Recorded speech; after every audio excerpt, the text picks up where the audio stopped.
Stanford University.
Maradona's son. Maradona. Maradona's son. Maradona.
Hi. Hi, Mom. Hi, Mom. Love you, Mom.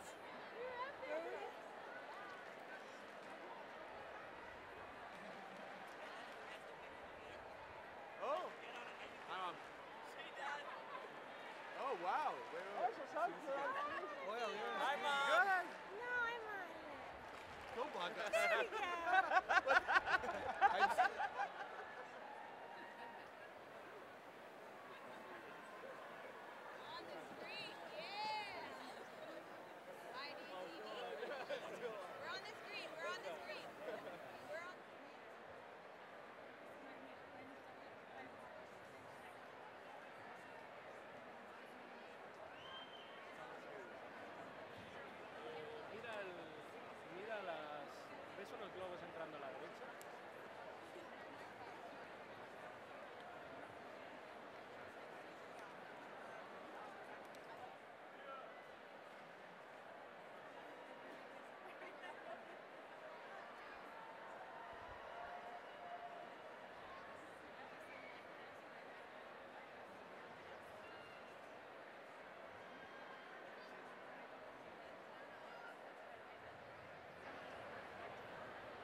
Ladies and gentlemen, please stand for the President's party.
Ring out wild bells to the wild sky.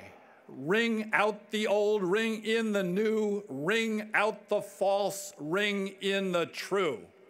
O God, eternal spirit of all life, on this very special day, the 121st commencement of Stanford University, may we stop living from one minute to the next. May we step back from worries and cares, from tasks and duties, from the ordinary pressures of life, and may we here and now take a larger view of life. We celebrate the personal growth and transformation that lie behind us, behind those who will graduate today, but also behind the rest of us as parents and relatives, as friends and mentors, as professors and staff and other members of the Stanford community. Before us lies the future, one of great hopes and dreams, but a future unseen and untested. As we commence life anew, may we, in the words of the poet, wring out false pride in place and blood, the civic slander and the spite. Ring in the love of truth and right. Ring in the common love of good. Ring out the old shapes of foul disease. Ring out the narrowing lust of gold. Ring out the 1,000 wars of old. Ring in the 1,000 years of peace. May our education free us from repeating the mistakes of the past, personal and collective. May our acquired knowledge and our ever-evolving understanding guide us so that the things that matter most are not at the mercy of the things that matter least. And may we act wisely and generously so that in the end it cannot be said that our lives were lived in vain. Amen.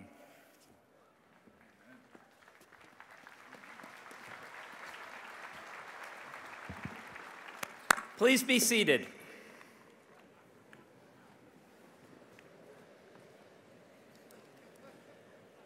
Graduating students, faculty colleagues, former and current trustees, government officials, distinguished guests, family members, and friends, I warmly welcome all of you to the 121st commencement exercises of Stanford University.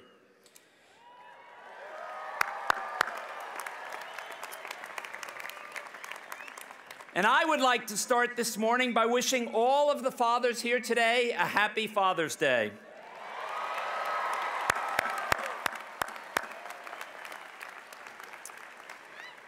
A special welcome to the seniors and graduate students of Stanford's various schools. Today, we shall award 1,763 bachelor's degrees, 2,302 master's degrees,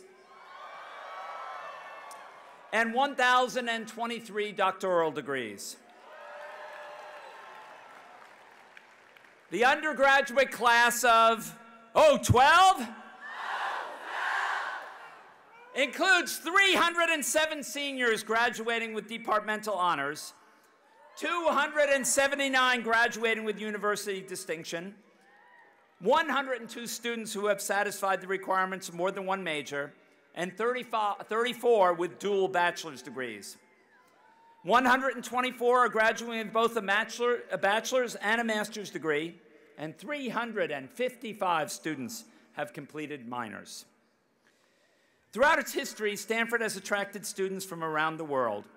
This year, 113 members of the undergraduate class are from 50 countries outside the United States. And there are 1,066 awardees of master's and PhD degrees representing 70 different countries. Now, you may notice that I started out this morning with a group of statistics. But before you jump to the conclusion that I do this because I am a computer scientist, let me say that reciting these statistics is a long tradition at our commencement ceremonies, and one that I am proud to carry on. Of course, this balancing of old and new, the innovative and the traditional, is a challenge that universities have faced for hundreds of years. Universities are prized for their traditions, and are often the primary home for discussions and debates about the ancient and timeless questions facing humanity. At the same time, universities must look forward. They must be bold as they contemplate the future and their opportunities. This need to renew and reinvent the university while building on a firm and lasting foundation has been a theme in the speeches of many of my predecessors. Indeed, our first president, David Starr Jordan, in his inaugural address in 1891, reflected on this balance when he said, "It is for us, as teachers and students in the university's first year, to lay the foundations of a school which may last as long as human civilization. It is hallowed by no traditions, it is hampered by none. Its fingerposts all point forward." Today, 121 years later, we have established some wonderful traditions, but we have not forgotten President Jordan's exhortation. We remain mindful of the need to reinvent and move forward. As you leave Stanford, I hope you carry a deep appreciation of the values and traditions that are everlasting, as well as a willingness to be bold and to approach challenges with a fresh perspective. It is with the recognition that traditions remain vibrant when they are enthusiastically embraced by succeeding generations that I now invoke a very special Stanford commencement tradition.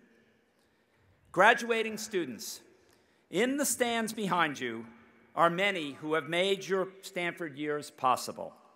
Parents and grandparents, spouses and children, siblings, aunts and uncles, mentors and friends. Whoever played a role in helping you get to Stanford or in supporting and encouraging you once you were here, I invite you to please rise, turn to the stands, and join me in saying thank you.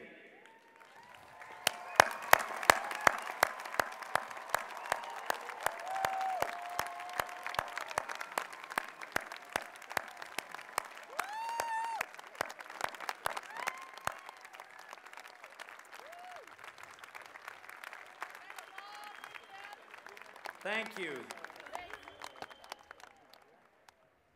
Please be seated, and could I ask the provost to come forward to present the winners of the university awards?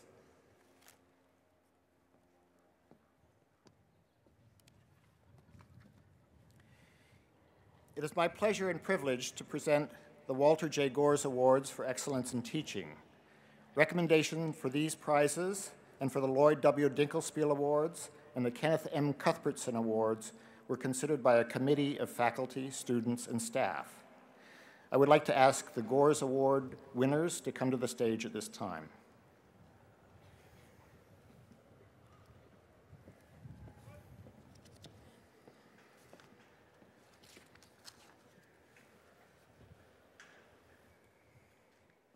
The Gores Awards were established by a bequest from Walter J. Gores, a Stanford alumnus of the class of 1917.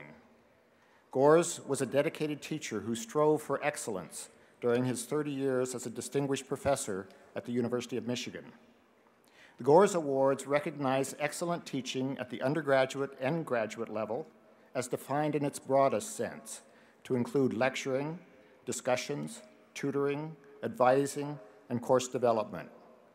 Teaching is a complex art and an essential cornerstone of university life. I will call each recipient forward to receive his or her award, and I ask that you hold your applause until I've announced all of this year's winners. The recipients of the 2012 Walter J. Gores Awards for Excellence in Teaching are Stephen Haber, the A.A. and Jean Welch Milligan Professor of Political Science, and the Peter and Helen Bing Senior Fellow at the Hoover Institution.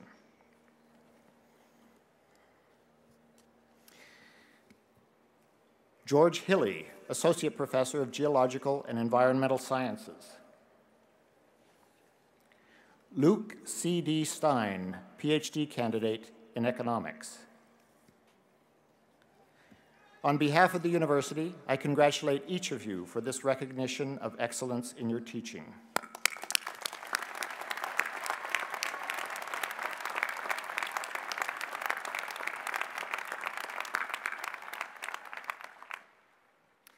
would like to ask the Dinkelspiel Award winners to come to the stage at this time.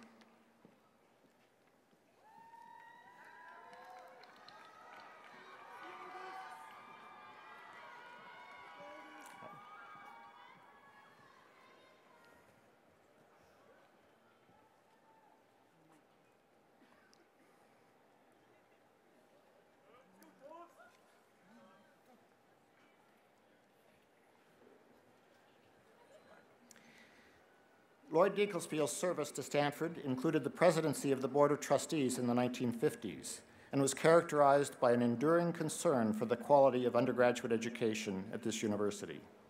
Shortly after he died in 1959, a memorial fund was established to endow the Lloyd W. Dinkelspiel Awards for distinctive contributions to undergraduate education. I will call each recipient forward to receive his or her award, and I ask that you hold your applause until I've announced all of this year's winners. The recipients of the 2012 Lloyd W. Dinkelspiel Awards for distinctive contributions to undergraduate education are Carol Boggs, Bing Director of the Program in Human Biology and Professor teaching Biology; Bridget Martin Hard, Course Coordinator for Introductory Psychology; Otis Reed, undergraduate student in Public Policy and Economics; Michael Tubbs, undergraduate student in Comparative Studies in Race and Ethnicity and master's candidate in Policy, Organization, and Leadership Studies. On behalf of the university, I congratulate each of you for this significant recognition of your contributions to undergraduate education.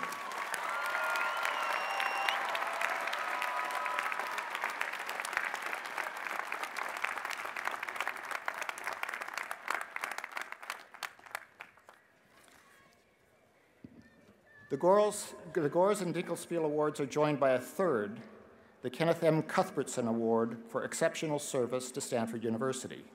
I would like to ask the Cuthbertson Award winners to come to the stage at this time.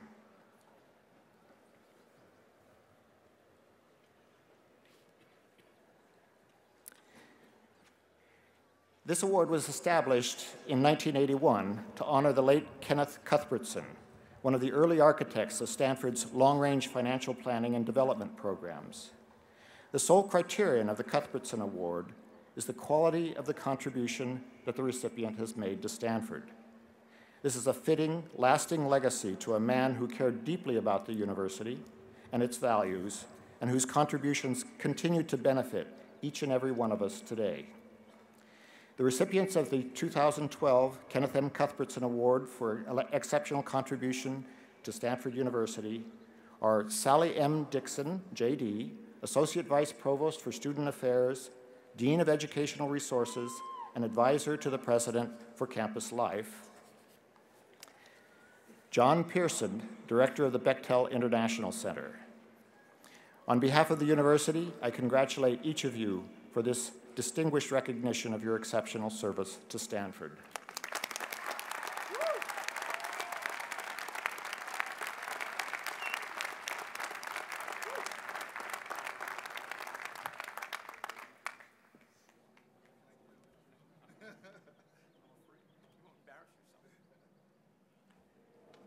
It now gives me great pleasure to introduce this year's commencement speaker, Cory Booker, the mayor of Newark, New Jersey.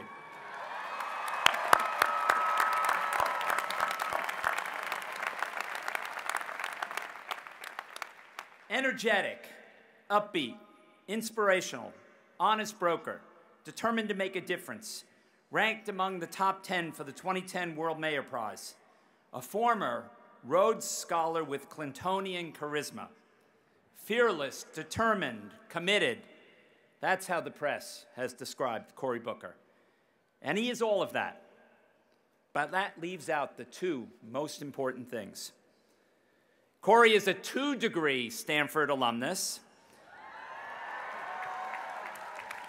and a former member of the Stanford Cardinal football team that held the axe for 4 years.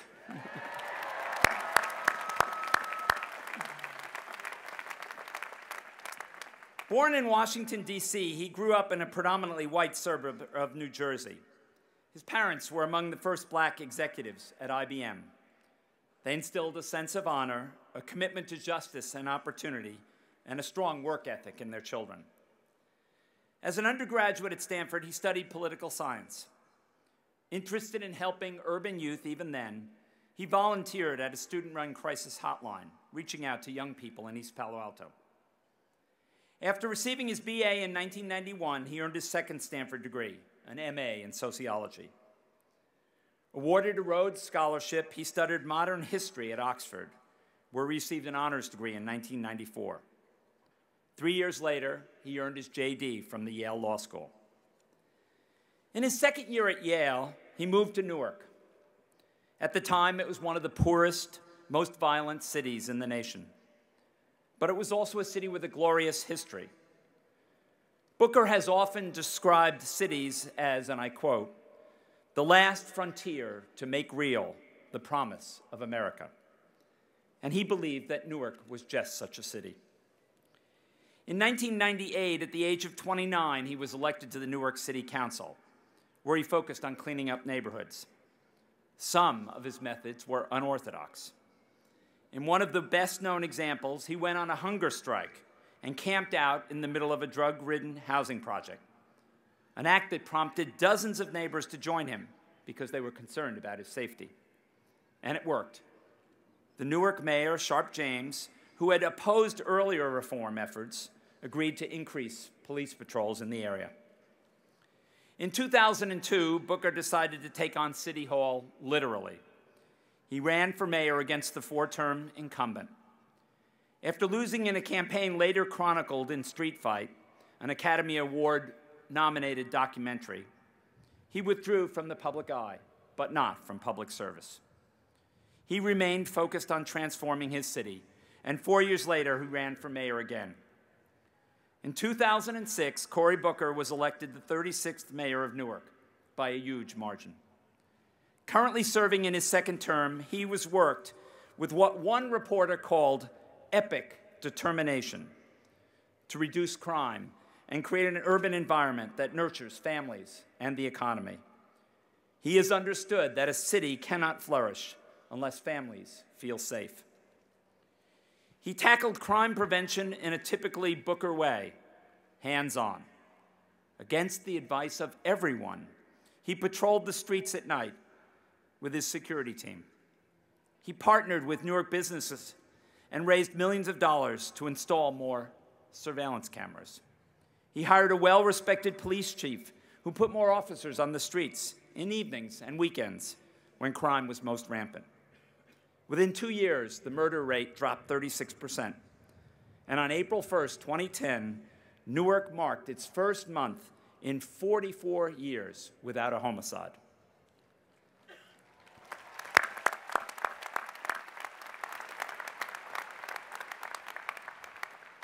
Under his leadership, the city has also added more affordable housing, increased the number of parks and green spaces, and attract millions in private philanthropy. After Booker expressed deep concern about low academic achievement, Facebook founder Mark Zuckerberg committed $100 million to help improve Newark schools. Despite a grueling schedule, he remains one of the nation's most accessible mayors, responding to personal appeals, holding regular office hours, and using social media to stay in touch. He has more than 1 million followers on Twitter. And a few years ago, when a constituent tweeted him directly that she was concerned about her 65-year-old father shoveling his driveway on New Year's Eve, Cory responded, "Please don't worry about your dad. I've got salt, shovels, and great volunteers." And yes, the mayor shoveled his driveway. Since his days as a big brother, Cory has been concerned about at-risk youth. When a couple of teenagers in Newark were arrested for spray painting graffiti, including the phrase, "Kill Booker," Cory decided to mentor them, taking them out for meals and arranging tutoring, but also setting standards for dress, behavior, and language. 2 months ago, on arriving home, he saw smoke coming from the building next door. He heard a woman scream that her daughter was trapped upstairs. His security detail tried to keep him back, But he said, this woman is going to die if we don't help her. Help he did, running into the building and suffering second-degree burns and smoke inhalation, but saving that woman. Hours later, he was back online.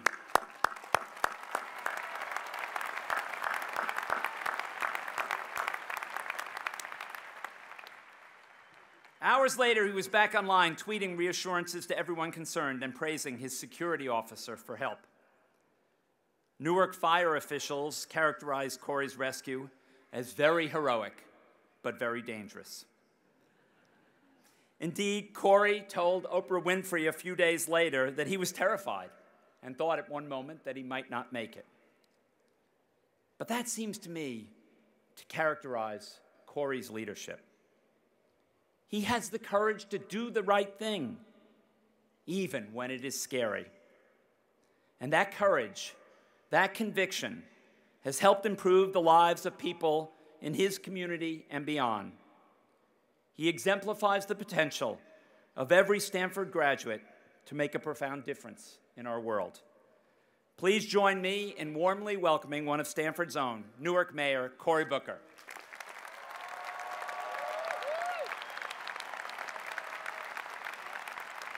Thank you.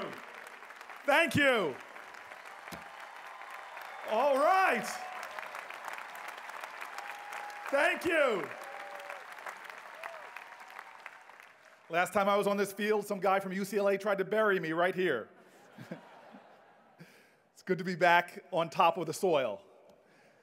I feel so lucky to be here.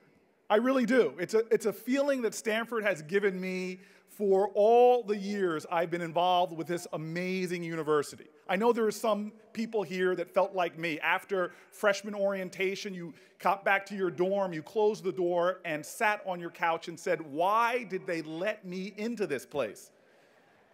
I began from that moment on when people got impressed that we're not from the Stanford community and said, you went to Stanford? And I said, yes. Well, they let me in because of my 4.0 and 1600.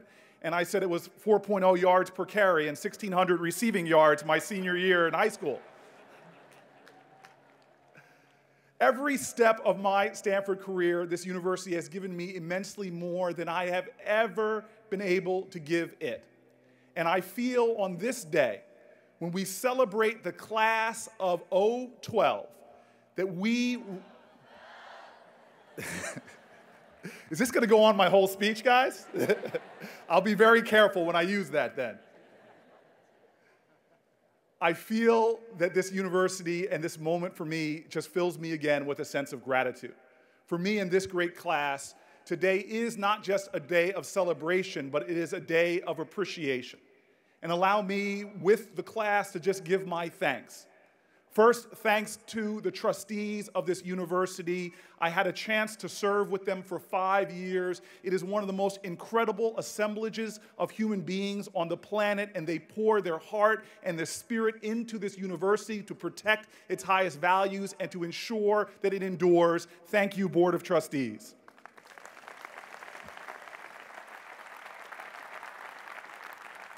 I want to thank the faculty and staff. I have never, ever in my life seen folks that have not just mastered their discipline, not just mastered their academic endeavor, but showed to me and other students a level of love, caring, involvement, and spirit that sustains me to this day.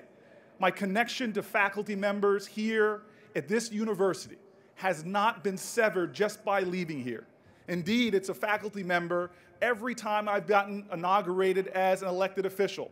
It was always my family there, and even a Stanford faculty member, Jody Maxman, who joins me on that stage. Please thank all of the faculty members as well for all that they've done.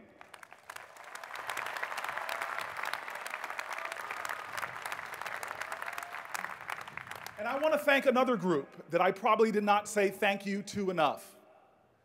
A group that is often first forgotten. Those are the people that really keep this university running. They are the secretaries and the assistants. They are the people that mow the lawns and water the grass. They're the people that clean toilets and bathrooms and windows. They are a part of the Stanford community, and their caring and concern has made this day possible as well. Please thank them.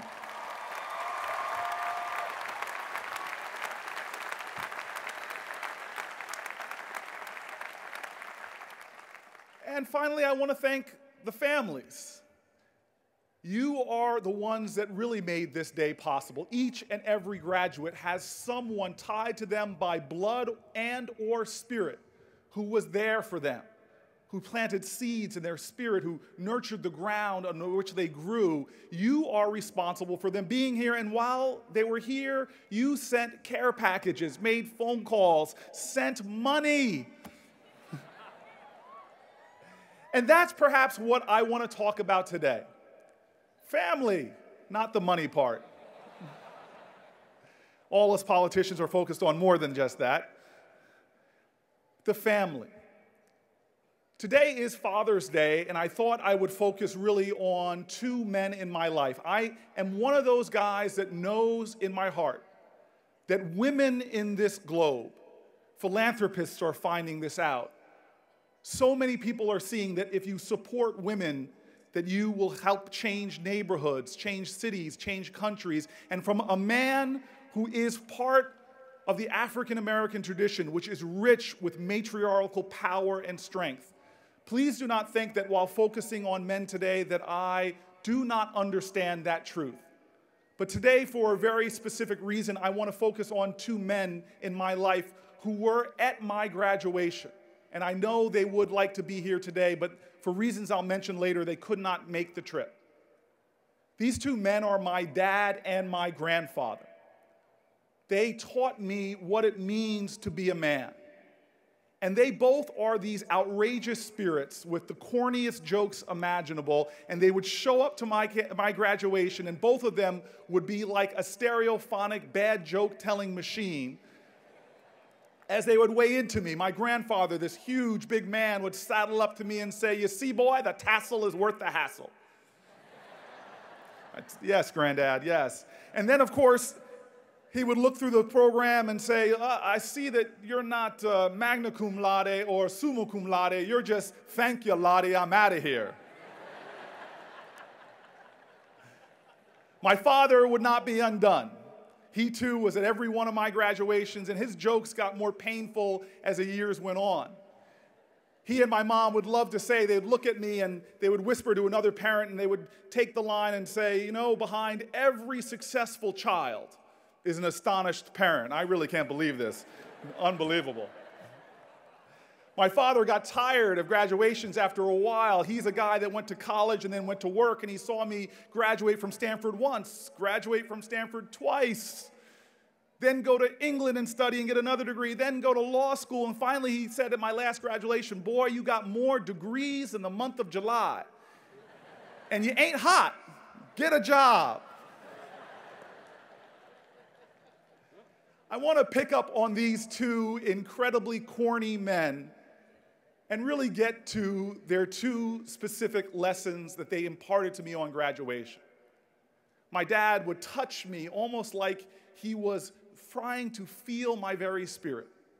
He would look at me and he would say in ways that are eloquent, he would impart to me this truth. He would say to me, "Boy, you need to understand that who you are now, you are the physical manifestation of a conspiracy of love. The people whose names you don't even know, who struggled for you, who fought for you, who sweat for you, who volunteered for you, you are here because of them. Do not forget that." My father said those words on a graduation day, and he knew that I would not forget that, because this was his consistent theme to me all of my life. He wanted me to know where I came from. Now, my father, in his own charismatic way, would always talk about his own journey being one that was a result of a conspiracy of love. And I listened to those stories year after year. By the time I was 40, I would start arguing with him because the scenes would get so much more dramatic with time and change. And I'd be like, "Dad, I can't believe this. You were born a poor boy." He goes, "Poor? I wasn't poor. Shut up, man." I said, Dad. He goes, no, I wasn't poor. I was just P.O. I couldn't afford the other two letters. Don't exaggerate my material well-being, son. I'd have to argue with him and try to convince him that he was not telling the full truth when the weather patterns began to shift over the years from, raining in the mountains of North Carolina. Then the thunderstorm started. Then the hail period began, where it went from hail the size of golf balls, then footballs, then soccer balls, then small Cadillacs. This last year, I argued with him because he tried to tell me, and I couldn't accept it. I had to be respectful of my dad, but I could not accept it. There's no way, Dad. You were in the mountains of North Carolina. You could not have had a tsunami in your childhood. But as much as my dad seemed to exaggerate aspects of his childhood over the years, the truth is he was born very poor. He was born to a single mother who could not take care of him. He then was raised by his grandparents, like many children in my community, but then his grandma could not take care of him.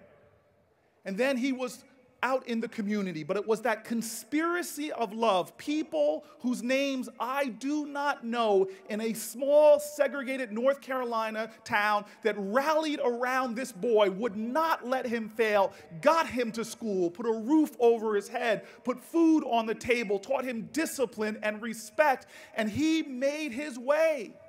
And then when it was time for him to graduate high school, he was not going to go to college. He thought his destiny was to go to work, get a job, but it was that conspiracy of love that would not let him turn his back on higher education. I couldn't believe it this last Thanksgiving as my family was going around talking about what we were thankful for. Here is my father that begins to cry because he could not remember all of those people in the town. He could not say their names who put dollar bills in envelopes so that he could afford his first semester's tuition at North Carolina Central University and then get a job and stay in school. But they are a part of that conspiracy of love. And then in college, my mom and dad would not let me forget the truth of that time. It was the early 60s, and I had this privilege last year of being the commencement speaker for my mom's university, Fisk University, on her 50th reunion, and she reminded me about what happened at her university.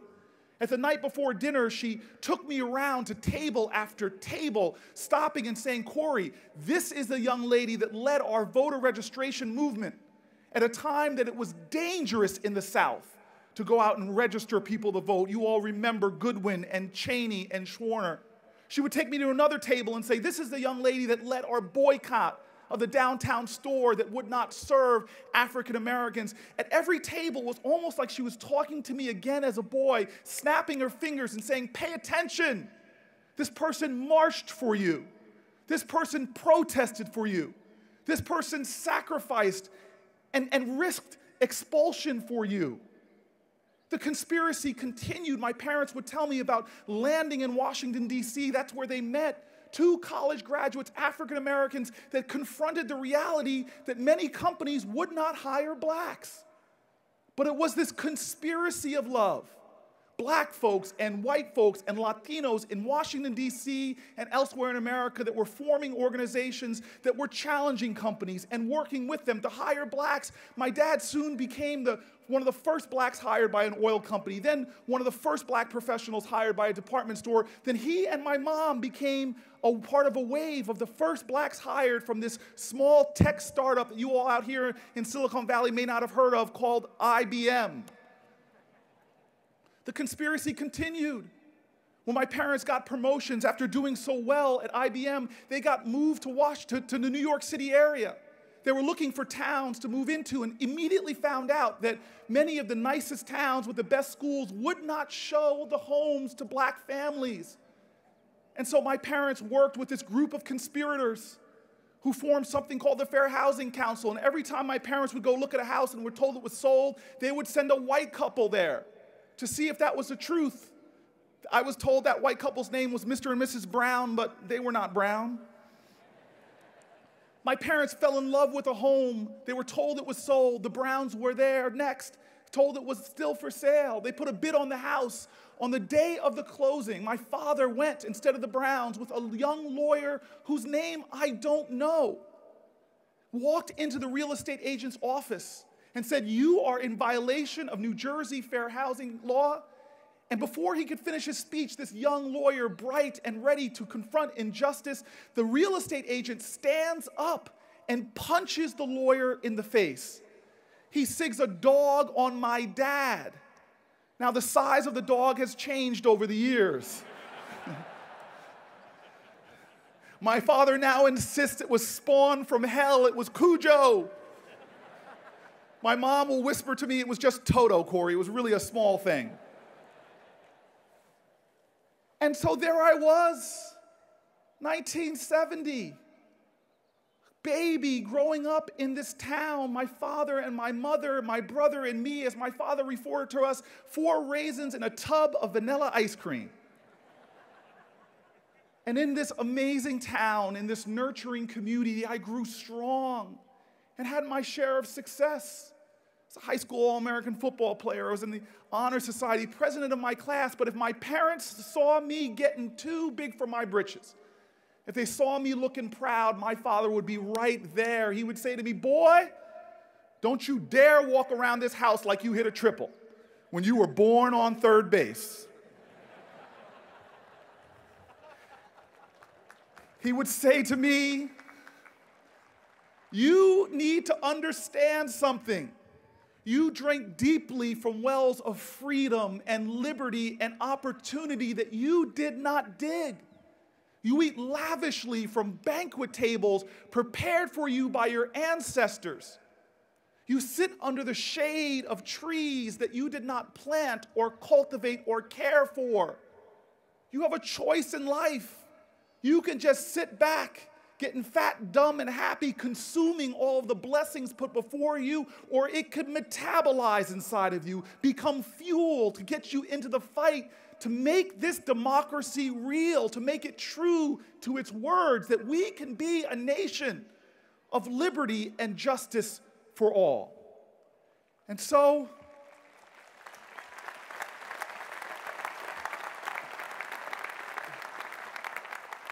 in answer to my father's call, when I had exhausted most of the degrees available to any bright student, I moved to Newark, New Jersey. And I tell you, it was not some great altruism. I was looking to be the man that my father raised me to be. I was in search of myself, and I found a community of heroes that embraced me and brought me back full circle to family. When I first arrived in Newark, I decided to answer that call from that great American philosopher, Chris Rock, who said, "Why is it the most violent street in every city is named for the man that stood for nonviolence?" Newark had so many strong neighborhoods, but I sought out one that was in struggle and found it on Martin Luther King Boulevard. It looked spectacularly troublesome to me. My eyes saw abandoned homes being used for drugs. My eyes saw violence. My eyes saw graffiti. But the first person I met, the tenant leader in the high-rise projects that I would eventually move into, Ms. Jones, she said to me, "Tell me again what you see. Describe what you see around you." And I described what I saw. And she looks at me and she says, "Boy, if that's all you see, you can never help me." And I go, "What do you mean?" And she goes, "You need to understand something. That the world you see outside of you is a reflection of what you have inside of you. And if you see only problems and darkness and despair, that's all there's ever going to be. But if you're one of those stubborn people who every time you open your eyes, you see hope, opportunity, possibility, love, even the face of God, then you can help me make a change." And I remember after she said that, looking at her, scratching my head and thinking to myself, "Okay, grasshopper, thus endeth the lesson." I worked with this woman, this tenant leader, and I would sit at her kitchen table and watch these other African-American women sit around that table in these projects being run by a slumlord. And they would sit there and strategize about how to take care of the kids in the community, how to keep a family in their housing when they've missed a rental payment. I stood there and I watched them thinking about how to support that community, and I found it. I found conspirators. I found people coming together, and they weren't just in those projects.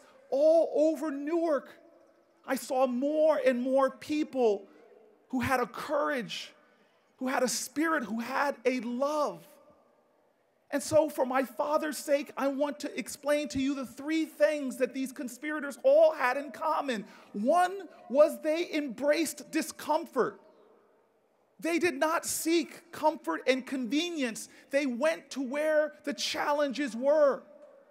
Here were people around me in Newark doing extraordinary things outside of their comfort zone. Like the man who was a retired state worker that got his stimulus check in the mail, and instead of just spending it on himself, he went out and got a lawnmower, marched into one of our troubled drug lots.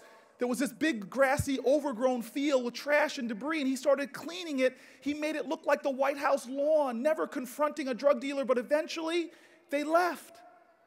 Like the woman who came to me in my office hours, an 80-year-old woman complaining to me about how dirty her street was, and the next day I go out there, and here's this 80-year-old woman outside of her comfort zone, on that street, sweeping the entire block, showing that he who has a heart to help definitely does have a right to complain. It's about the guy I know who was driving to work in Newark and didn't like the graffiti. And instead of just driving by it and accepting what was, like so many of us who just fall into a state of sedentary agitation, when we're upset about what's going on, but we don't get up and do something about it. He stopped at a store and began making a routine out of his commute to work where he would stop and take paint and paint over graffiti. In my city, I see that conspirators know you do not go through life comfortable. Democracy is not a spectator sport. It is a difficult, hard, challenging, full contact, competitive, participatory endeavor. And this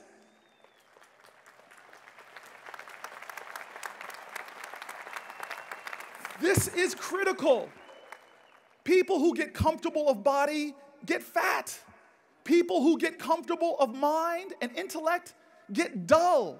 People who get comfortable in their spirit, they miss what they were created for. They were created to magnify the glory of the world, not simply reduce in size and fail to reflect that spirit. I've come to learn in my life to embrace discomfort because it's a precondition to service. I've come to realize to embrace fears because if you can move through fear, you find out that fear is a precondition to discovery. I've learned in my life to embrace frustration because when you get really frustrated, that is a precondition to incredible breakthroughs. Now, the second thing I've seen amongst conspirators is this idea of faithfulness. Mother Teresa was once asked how she judged success. And she said, God didn't call me to be successful, He called me to be faithful. I didn't need to read Mother Teresa, I just simply needed to look at people in my community in Newark. Miss Virginia Jones, that tenant leader, was once telling me a story when I was peppering her with questions about her life. I had lived with her now in those buildings for years, and I never knew that she had a son. She told me about one day somebody knocked on her door. She opened her door, and there was this woman crying who could not speak.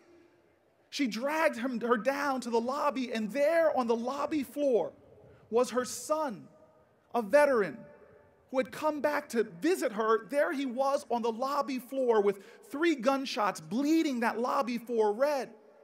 She sat there and she was telling me the story that she fell to her knees, crying in her dead son's chest. And when she finished telling me the story, I looked at her and I said, Miss Jones, I'm sorry, but why do you still live in these buildings where your son was murdered, walking through that lobby every day? And she looked at me almost like she was insulted by the question, but I knew that she and I were 2 people that paid market rent to live in this housing. She had choices of where to go, and she looks at me and she says, why do I still live here? And I said, yes. She goes, why do I live in apartment 5A still? And I said, yes. She goes, why am I still the tenant president for over 40 years? And I said, that's electoral longevity. I want you to tell me about that. But yes, why? And she crossed her arms looking at me and she said, because I'm in charge of Homeland Security.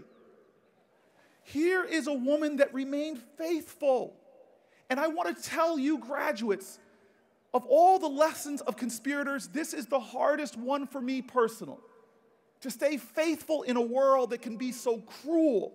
To stay faithful in a world that justifiably emotes cynicism. I have seen things in my life that have broken me of spirit, have ground me down to the floor. In 2004, in April, I was walking through one of the neighborhoods of my city and I heard gunshots going off. It sounded like cannon fire between the buildings. I raced towards where the gunshots were fired and I saw kids screaming and yelling. I saw one boy falling backwards off of some steps. I went to catch him and I caught him and I looked over his shoulder and I saw the white t-shirt he was wearing filling up with red blood. I laid him down and put my hand on his chest trying to stop the bleeding, but the blood was coming everywhere. I screamed at someone to tell me his name, and they did, and yelled at people to call the ambulance, and I said, screaming his name, "Don't leave us, don't leave us." Foamy blood was pouring from his mouth. It was one of the most gruesome things as I sat there trying to stop the blood, but he kept bleeding, and he died right there in front of me. The ambulance came and pushed me away, opened his chest, and I saw the number of bullet holes in him. And I tell you, it was over. I was broken. I was done. I went back to my apartment and tried to scrub the blood of this boy off my hands, but I felt my heart fill up with anger and blackness. All I could think is, what kind of world do we live in? Where everybody I know knows who JonBenet Ramsey is or Natalie Holloway, but few people I know can name the name of one black child killed in my city today. What is going on with this world?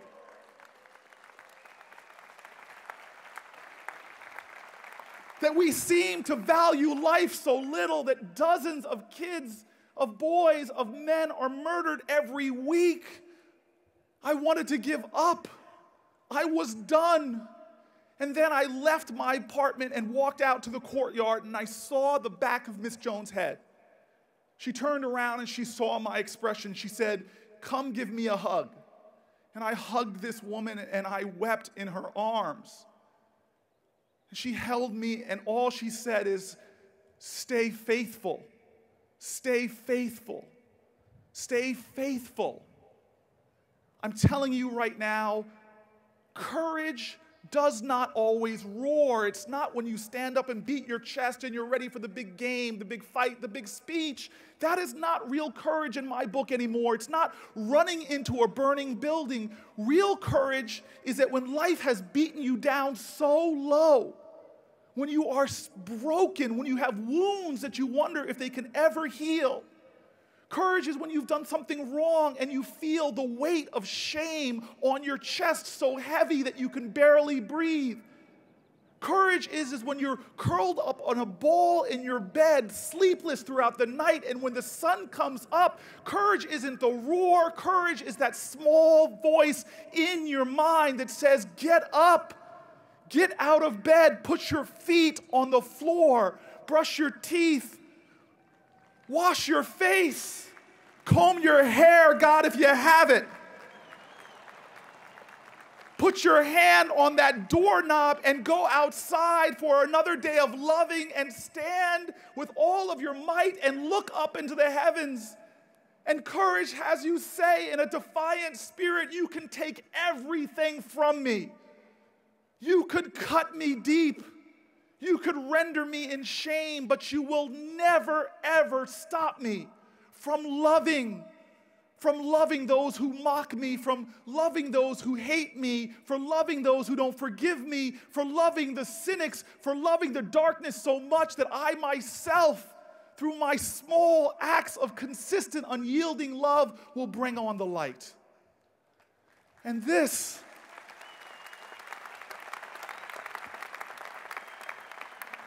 brings me to the final point of conspirators that my dad and my community have shown me, is that conspirators are the ones that show up. They just show up. And what do I mean by that? I mean that we go through life all the time, but we don't always show up. We may be there in body, but we're not there in spirit. And we begin to erode the truth of who we are. We fail to live our authenticity.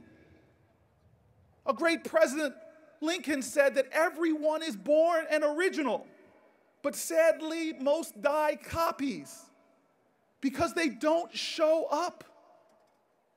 I've learned that what you think about the world says less about the world than it does about you. And when you show up in this world and have the courage to tell your truth in moments big, but more importantly, in moments small, then you are the architect not only of your own destiny, but you're the architect of transformational change. Showing up. Forgive me, I've got just a bad story about that, but I was on my way to Stanford as a freshman, coming back to the farm. And here I got on a plane and it was packed with people, but somehow God shined his grace upon me because as they closed the door to the plane, there was 2 seats open next to me, and I thought to myself, look at all these other people. It's such a shame that they have to deal with all that cramped space, but I have this whole seat. God obviously loves me more than them.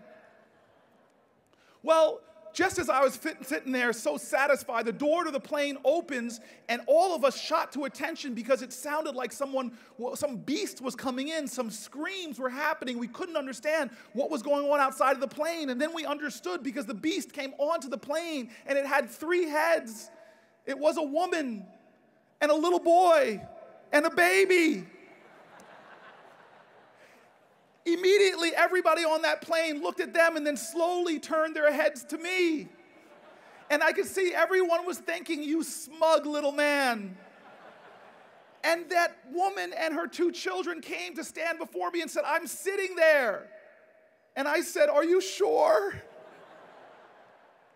And they moved in and they sat down, and immediately, as a 19-year-old man, I suddenly had an evolved thought that I could accept this now as being the worst flight of my life, or I can make it different. Because in life, you get one choice over and over again. That is to accept conditions as they are, or to take responsibility for changing them. To yield to the circumstances around you, or to show up and do something about them. I decided that I was going to make this the best flight of my life. I started telling this little boy jokes, and he started laughing at my horrible jokes, like my grandfather would love. Like, why did Tigger and Eeyore have their heads in the toilet? Because they were looking for poo. Like, why? What do you call your mother's sister who runs away and gets married? An antelope. I'm sorry, I had to try. By the time we landed, we were all having a ball. The woman who came on the plane, embarrassed, suddenly felt like she was lifted. We exchanged addresses as I was getting ready to come down here to the farm, and we never kept in touch. But 5 years passed, 10 years passed, 15 years passed, and I was running for mayor of Newark. On my most discouraged day in that campaign, I got a letter from this woman saying, you don't remember me, but I met you on a flight to Stanford 15 years ago, and I will never forget your kindness then. She said to me, not only do I remember your kindness, but we're actually here in Newark. We own a factory here. Her son became a great volunteer on my campaign. They got me involved with their company, and she ended up being something that all politicians love, a campaign contributor. Show up. And now the second man, my grandfather, who was with my father in spirit, it's one simple thing that he would say to me at graduations. He would say to me, boy, understand that you have a role in this world, and that's to get along with others, to join your spirit with them. I tell you, this is one that I struggle with. You see, conspirators need to embody those things I mentioned before, but they also need to join together. My grandfather, this amazing man, his life was all about the joining together of disparate elements of our society. He was born also to a single mother, but he was born in a difficult circumstance because he was born with red hair and much lighter skin than his siblings. It was obvious that he was born to a white man at a time that it was illegal for blacks and whites to marry. He grew up feeling that he had inside of his spirit so many different parts of his country. He ended up becoming a person that did everything he could to unite people. He was a union organizer, bringing people together for justice. He was a Democratic activist working within the party to support FDR. He was an entrepreneur, bringing people together for business endeavor. And he wanted his children and then his grandchildren to understand that what makes this country great is how united it is. He used to load us onto an RV and drive us around the country to show us how great this nation is. He would tell us history of our country, even if he didn't know it. We would ask him questions when we were driving through Arizona. Granddad, why do they call this town Yuma, Arizona? And he would say, well, let me see. That's because when this town was founding, there was a gunfight, and one guy shot the other, and he grabbed his heart and said, Yuma, and then died.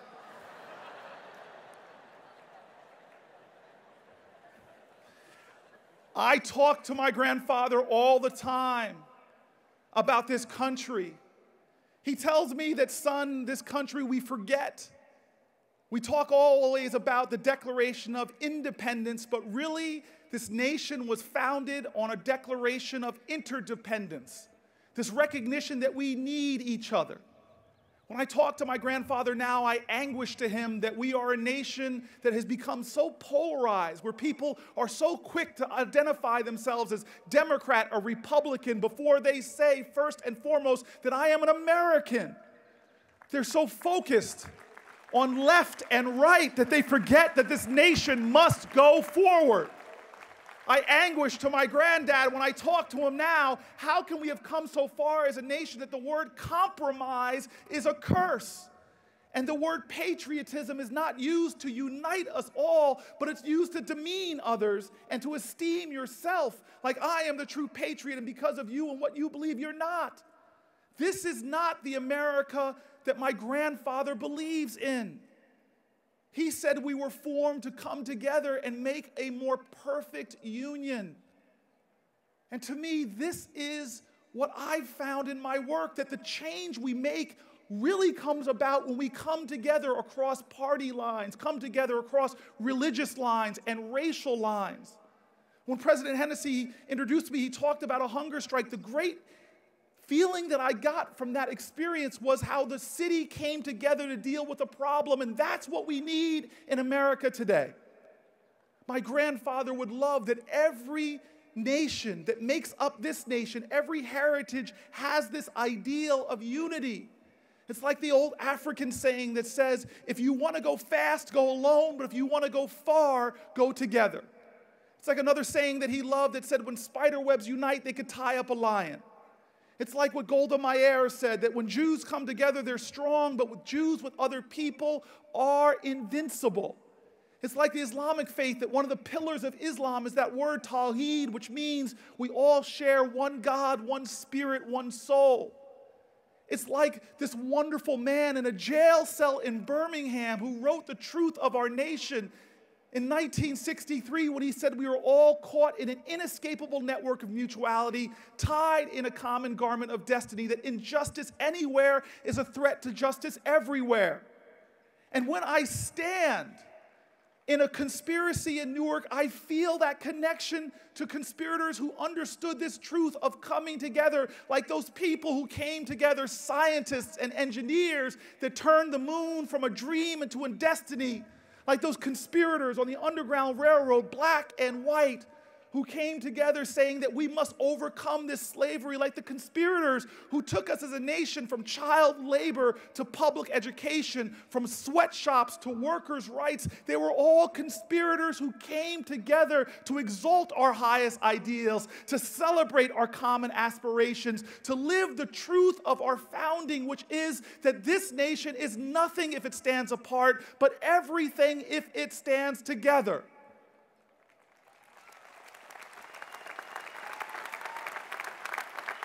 That ultimately we must live our hallmark, those three words from a dead language, e pluribus unum. And so, graduates, I tell you today this from my heart, and it pains me to tell you that my grandfather and my father, who would have so wanted to be here today to pillar you all with their corny jokes, to tell you that the tassel is worth the hassle, the two men are not here today. My father is not here because he's at home in Atlanta. I talked to him this morning. He is struggling with Parkinson's in the latter stages of that disease.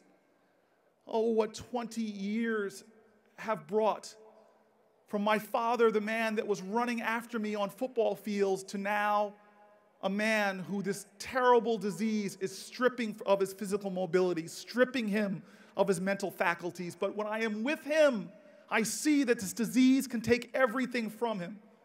It can make him not even recognize me when I sit before him, but I still see in this man his spirit, his kindness, and his love. I see within him the manifestation physically of so many conspirators. My grandfather is not here today either. My grandfather also had his struggles with a terrible disease. Cancer kept coming at him again and again, and my grandfather, with his spirit and his humor, kept beating it back time and time again. I'll never forget once I was visiting him as he was struggling with cancer. I said, "How you doing, Granddad?" He says, "I'm doing fine." I go, "Why?" And he pulled out one of the pills he was taken by his doctor, and he said, in his best quote from one of his favorite films, he lifted it up to me and said, "Say hello to my little friend."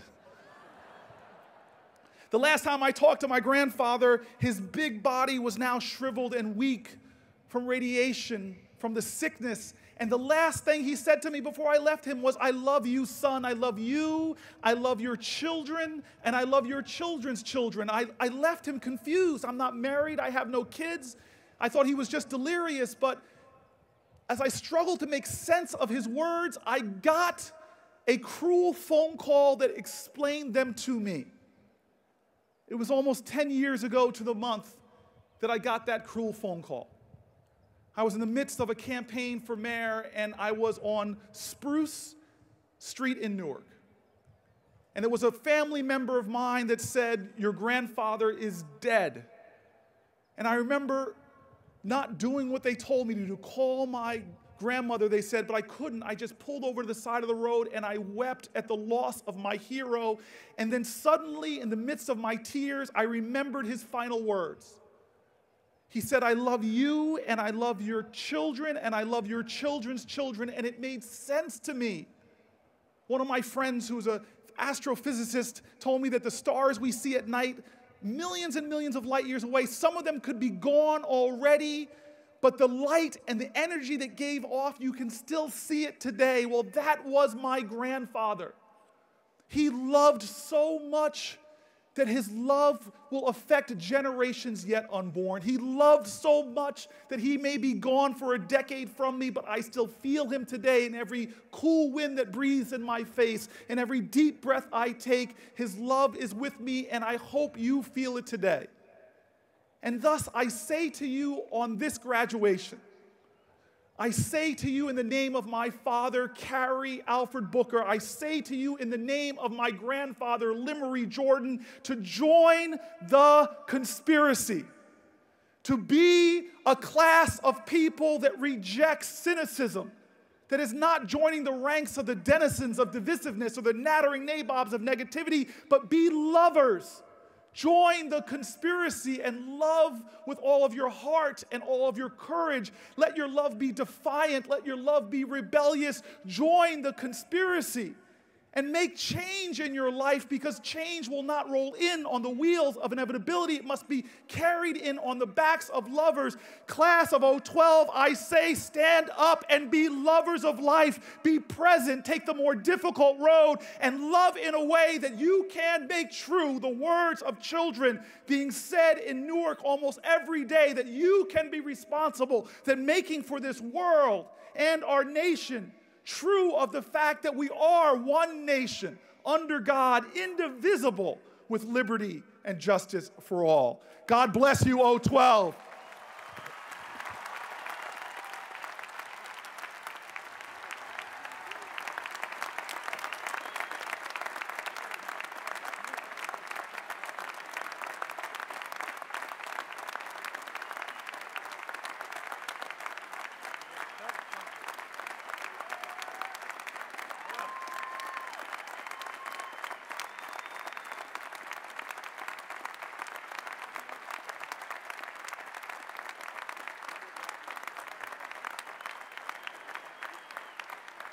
Thank you, Mayor Booker. And thank you for reminding us what a difference one courageous and determined individual can make in our world. I'd like to ask the provost to come forward to present the candidates for degrees. Mr. President, first I have the honor to recognize all those who have completed the requirements for master's and doctoral degrees. They will be presented to you by the deans of their schools.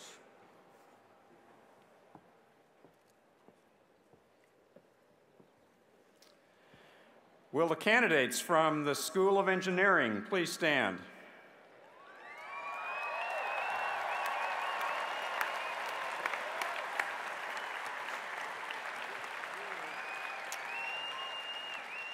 Mr. President, I present to you those who have completed the requirements for the degrees of Master of Science, Engineer, and Doctor of Philosophy.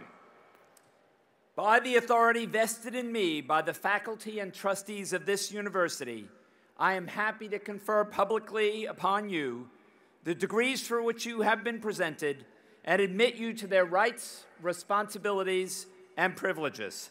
Congratulations.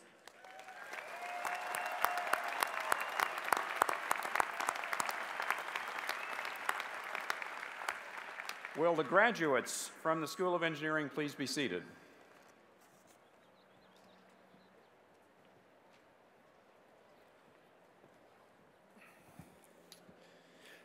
Will the candidates from the School of Law please stand?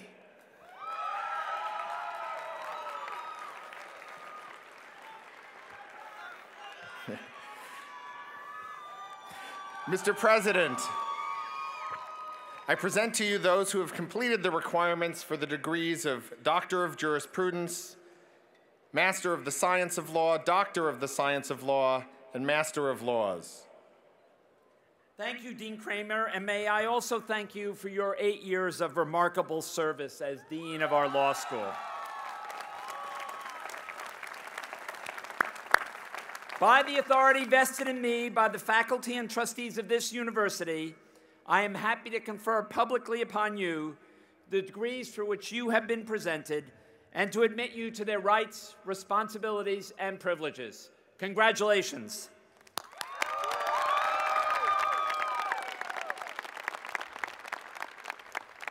Will the graduates from the School of Law please be seated?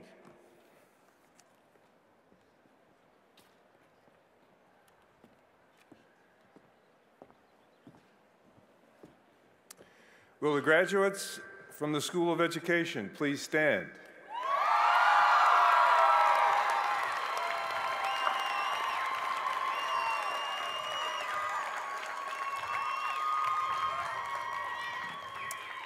Mr. President, I present to you those who have completed the requirements for the degrees of Master of Arts, Master of Arts in Teaching, Doctor of Education, and Doctor of Philosophy. Thank you, Dean Steele, and may I welcome you back to Stanford and to your new role as the Dean of our School of Education. Thank you. By the authority vested in me by the faculty and trustees of this university, I am happy to confer publicly upon you the degrees for which you have been presented and to admit you to their rights, responsibilities, and privileges. Congratulations.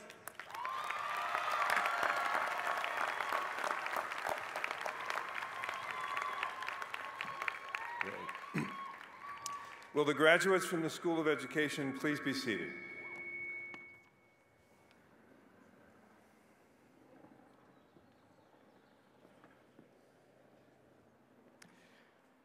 Will the candidates from the School of Humanities and Sciences please stand?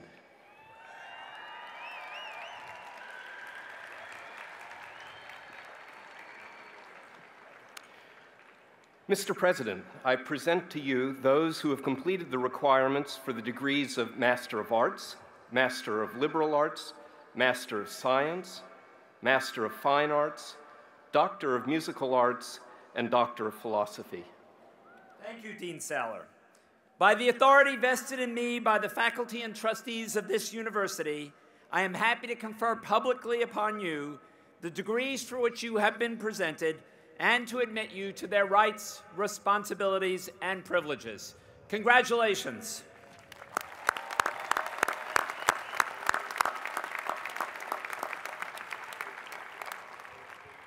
Will the graduates from the School of Humanities and Sciences please be seated?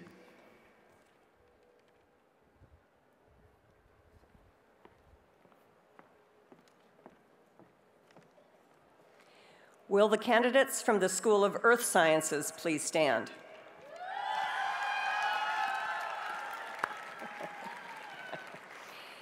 Mr. President, I present to you those who have completed the requirements for the degrees of Master of Science, Engineer, and Doctor of Philosophy.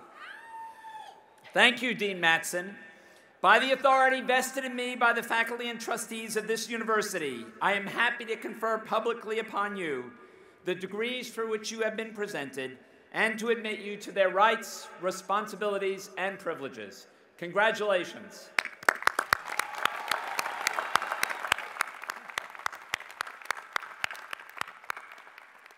Will the graduates from the School of Earth Sciences please be seated?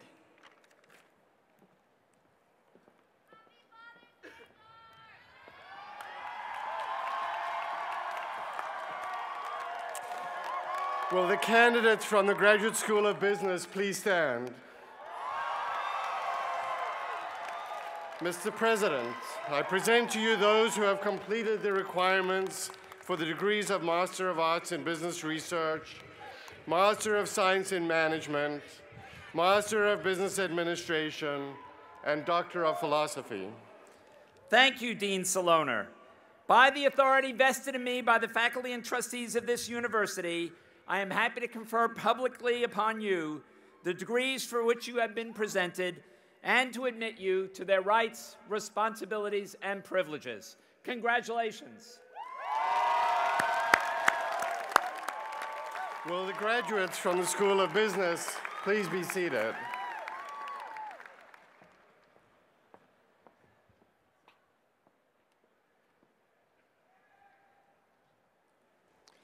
Will the candidates from the School of Medicine please stand? Mr. President, I present to you those who've completed the requirements for the degrees of Master of Science, Doctor of Medicine, and Doctor of Philosophy. Thank you, Dean Pizzo. By the authority vested in me by the faculty and trustees of this university, I am happy to confer publicly upon you the degrees for which you have been presented and to admit you to their rights, responsibilities, and privileges. Congratulations.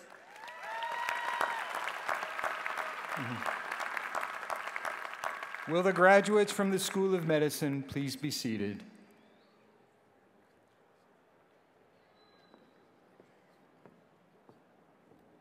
Well, Mr. Provost, have we forgotten anyone? I think we're done.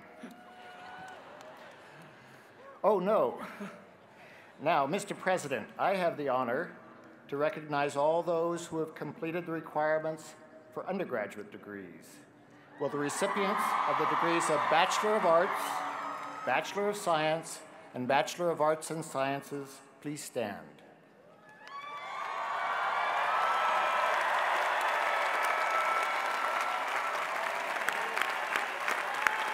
Oh, 12.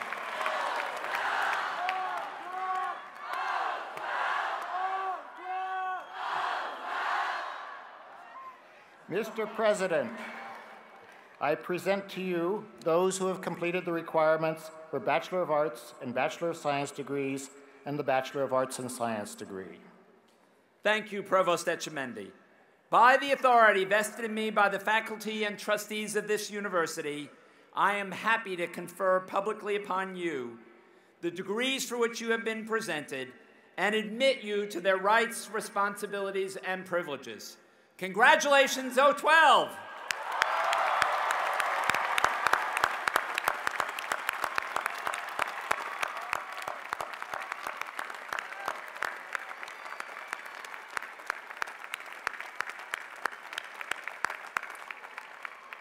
Will the graduates please be seated?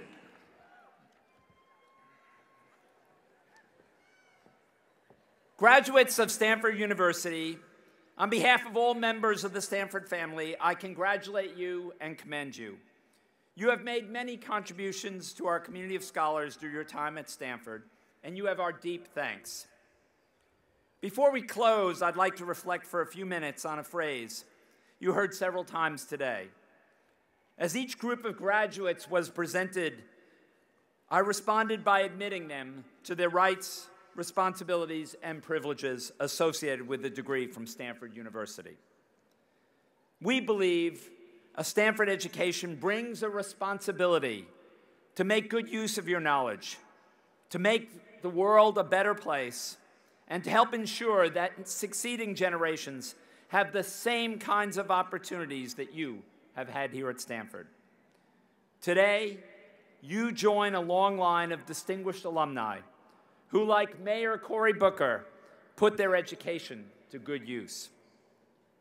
I have made it a commencement tradition to talk about a member of the Stanford family who took his or her responsibilities to future generations seriously. This year, I want to talk about someone who had a profound and lasting impact on this university, the late Richard Wall Lyman, Stanford's 7th president. His death last month was a tremendous loss for our community. He was a man of great strength and integrity, and it was a privilege to know him. I doubt that many of our graduates are aware of Professor Lyman and his history at Stanford. He was president when I joined in 1977. 23 years later, he spoke at my inauguration, noting with characteristic directness, "Clearly," he said, "it is not all that hard to succeed to a university presidency. It happens all the time. What is not easy, as all who have held the position know, is to succeed in one." But by any measure, Dick Lyman succeeded. And he succeeded in the face of extraordinary challenges, guiding Stanford through some of the most difficult years in its recent history. Born in Philadelphia and raised in New Haven, Connecticut, he attended Swarthmore College. But his undergraduate studies were interrupted when he was drafted for service in World War II. When he returned to finish his degree, he met Elizabeth Schaffler, widely known as Jing. They married the summer after their graduation and headed for Harvard, where Dick earned his master's and doctoral degrees. In 1958, Dick and Jing and their 4 children arrived at Stanford. Throughout their time, Jing was an active and involved partner, supporting Dick, appearing at innumerable Stanford events, but also pursuing her own interests in areas such as gender equality and fair housing. When they arrived, the university was perceived as a quiet regional school, but that would change dramatically over the next 2 decades. Dick Lyman was a great teacher. Even his 8 a.m. classes were highly rated by students. But he was also a strong and effective leader. In 1964, he became Associate Dean of the School of Humanities and Sciences, and 3 years later, he was provost, serving 2 presidents, Wallace Stirling and Kenneth Pitzer. In 1970, he became Stanford's 7th president. The late 1960s and 1970s were a time of great unrest for the nation and for its universities. Students participated in civil rights movement and anti-war protests. They questioned everything, from the university's admissions policies to its governance. It was a turbulent period when protests could suddenly erupt into violence. And as if that were not enough, the university also found itself in difficult financial straits. Dick Lyman guided Stanford through that turbulence, through protests, fires, bombings, various shutdowns, and difficult financial challenges. And under his leadership, the university did more than survive. It flourished. In 1969, as provost, he was faced with a particularly difficult decision.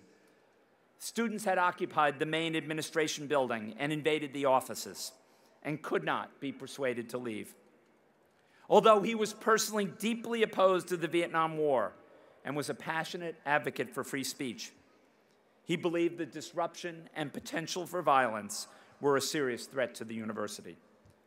So he made the decision to call the police to campus for the first time in the university's history.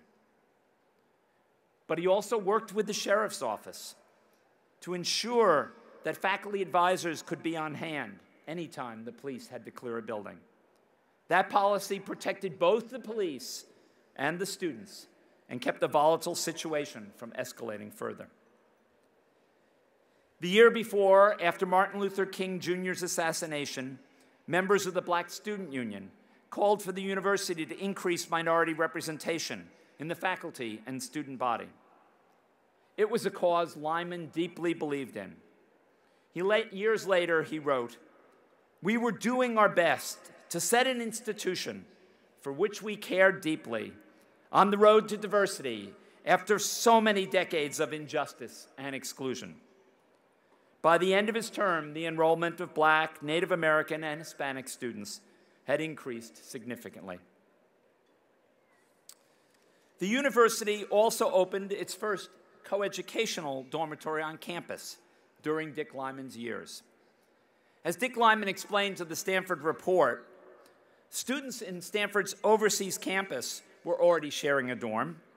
And if we can have a co-ed dorm in Florence, Italy, why not a co-ed dorm in Florence more? Leadership, he wrote years later, requires different qualities at differing times. As an historian and educator, he understood the necessity of changing with the times. Throughout social upheaval and changes in governance, Dick Lyman never lost sight of the university's mission or the importance of open dialogue. In an address after having summoned the police, he said, "Anytime it becomes necessary for a university to summon the police, a defeat has taken place. The victory we seek at Stanford is not like a military victory. It is a victory of reason and the examined life over unreason and the tyranny of coercion." His leadership and ability to guide Stanford through this difficult time ensured that the university could focus on academic excellence, and its reputation and prominence increased significantly. When I arrived as a faculty member in 1977, Stanford was focused on its core mission. As a young assistant professor, I did not know what the president was doing or about the tumultuous times that had only recently ended. But I knew that Stanford was a great university and a wonderful place to be teaching and doing research. Dick Lyman had done much to ensure that.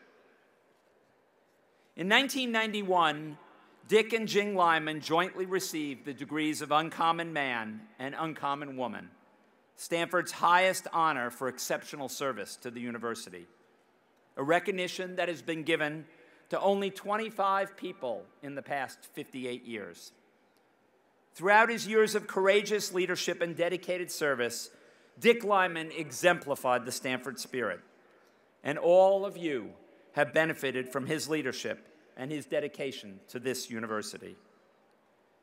Today, I hope you leave this campus with a strong reservoir of the Stanford spirit, a reservoir that will grow over the years. And I hope this spirit inspires you to make your own contributions to the world, and that it brings you back often to this great and much-loved university. Congratulations, and thank you.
I invite you to stand as you're able for the benediction. Beloved graduates of the class of 012, proud family, mentors, and friends, we bless these moments and these years for all that we have learned, for all we have loved and lost, and for the quiet ways they have brought us nearer to both visible and invisible destinations. Learners and leaders, these long-awaited endeavors completed today teach us to consider those whose very lives depend upon the quality of our work, the generosity of our lives, and the preservation of our common world and the common good. Trust and treasure the possibilities of a generous heart and a compassionate life. May you have the grace to act kindly, to be gentle, to be at home with yourselves and others. May you know the wisdom of deep listening, the healing of wholesome words. May you learn to cultivate the art of presence in order to engage with everyone you meet. May you be willing to continually work on yourself, building up and refining the ways of your heart, your soul, and your mind. May you have good friends to nourish you and to mirror your blind spots. Go now in peace, love mercy, walk humbly, laugh early and often, act justly, speak honestly, find the right questions to ask. Give more than you have received. It will be hard, but you can do it. Each beginning demands an ending. Every ending promises a beginning. Now is such a time. May God bless you and keep you, grant you wisdom and courage, fill you with joy, love, love, love, and peace, now and in the days to come. Amen.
For more, please visit us at stanford.edu.